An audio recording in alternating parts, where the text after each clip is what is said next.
Alright, YouTube, I'm back. Now, I'm going to give y'all a video of me riding. Most of the time, people don't take y'all through the rebuild process all the way up to the fact that they riding and you get a video of them on the bike. This is the X7, as you can see it. Orange and black, the only one like it. You know what I mean? And you about to get a video of me riding. Here we go.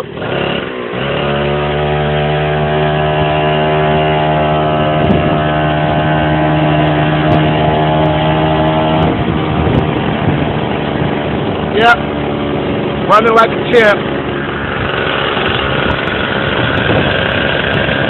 See, trying to give you a full video of the bike moving, me moving, but it's kind of difficult.